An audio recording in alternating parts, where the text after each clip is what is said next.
In this video, I'm going to show you how to fix the issue where your Panasonic TV screen is flickering. So if your TV screen is either flashing or you're getting some kind of lines flickering on the television, then there's actually a couple of things we can do to solve this issue. Now, the first step is just to power off your television, and then you want to come round to the back of the TV where your main power supply is located. Now, all we're simply going to do is unplug our television from the wall socket, and we're going to leave this unplugged for around about 2 minutes.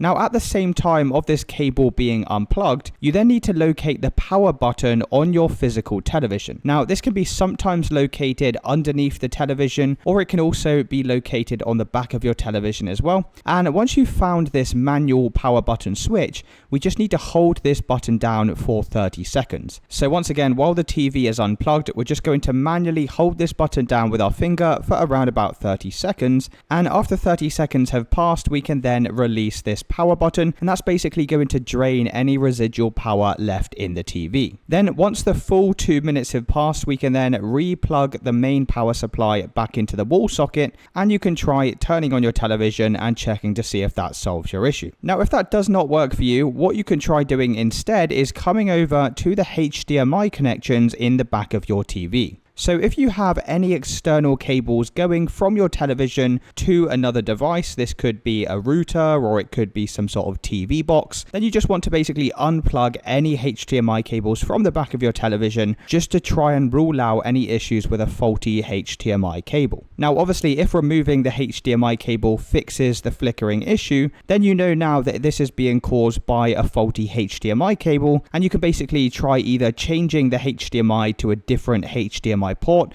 For example, if it's already in HDMI 1, you can try plugging it into HDMI 2, or alternatively, you can just try using a different HDMI cable altogether. Now, if you've tried this and it's still not working, then it could be an issue with the backlight in your television. Now, this is usually due to internal damaged components. There's not really much you can do without taking it to a professional. The only thing you could try doing is just banging the back of the television. Now, obviously, you don't want to do this hard enough to actually break the television, but sometimes just giving it a firm bang at the back here can actually solve this issue temporarily. And it's really as simple as that, guys. If you did find this video helpful, then let me know in the comments and I'll see you with the next one.